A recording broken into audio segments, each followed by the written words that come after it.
tidak semua orang menyadarin bahwa mereka itu punya bau badan. Bau badan. Oh no!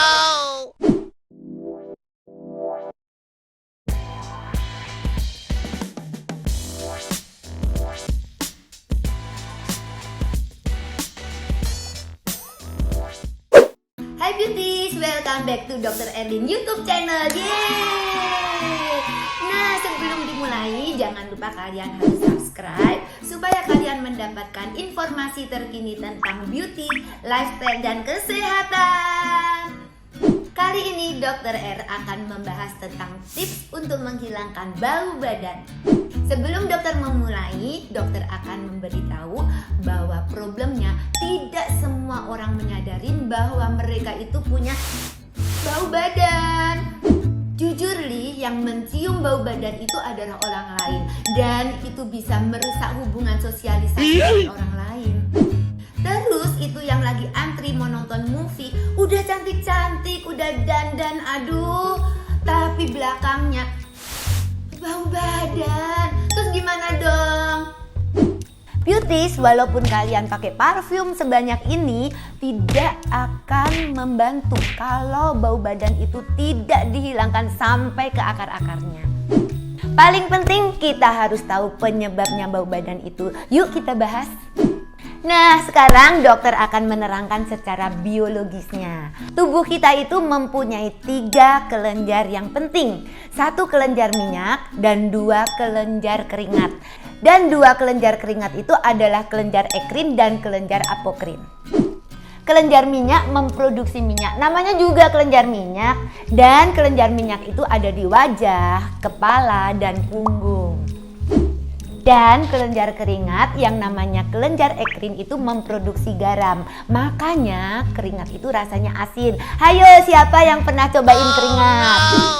Terus kelenjar apokrin itu hanya di tempat tertentu saja, seperti di ketiak, selangkangan, dan nipel.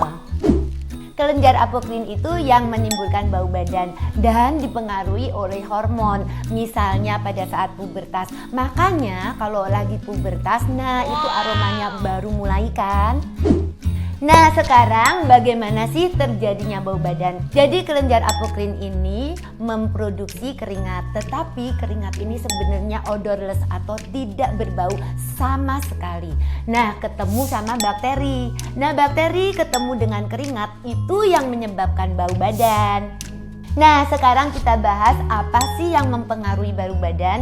Yang pertama adalah makanan. Misalnya orang India, mereka kan banyak makan rempah-rempah. Nah, bau badannya juga berbeda. Sedangkan bule banyak yang makan keju, juga aromanya akan berbeda.